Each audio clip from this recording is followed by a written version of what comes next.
In the spring of 2020, schools throughout Youngstown and the Mahoning Valley closed as the COVID-19 pandemic tightened its grip on Northeast Ohio and the nation.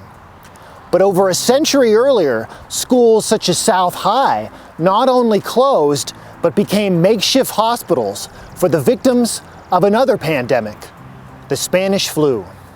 The first wave of the flu in America broke out at Camp Funston in Fort Riley, Kansas in March 1918. Funston helped funnel rural conscripts directly into France, where the Great War was raging. Massive troop movements of the Allied and Central Powers helped fuel the flu's spread. But it would not be until the fall of 1918 when the flu, then in its second wave, arrived in the Mahoning Valley. On October 7, 1918, the Czechoslovak community held a massive rally in downtown Youngstown, followed by an indoor gathering in the tight confines of the South High School auditorium. 16 cases of the flu had been reported at Youngstown at that time, but within days of the rally, the Vindicator would refer to the new rapidly growing numbers of the sick as part of an epidemic unchecked. Theaters, saloons, dance halls, and similar businesses were ordered closed, as were most indoor gatherings.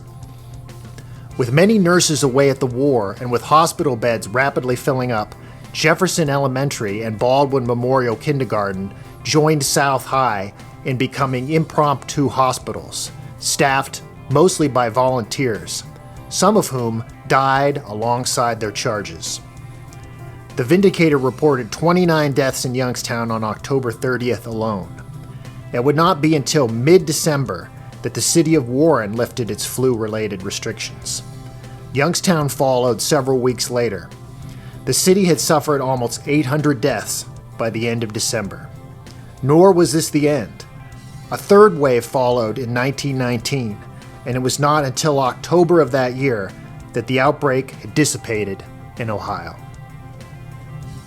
It's unclear how many ultimately died in the valley over the course of the pandemic. Some who became ill recovered. Others ended up in places like this, here in Cavalry Cemetery. But as the events of the 1920s and the Great Depression unfolded, memories of the Spanish flu gradually faded. It would be another century before our generation would be forced to reckon with the lessons of the 1918 pandemic.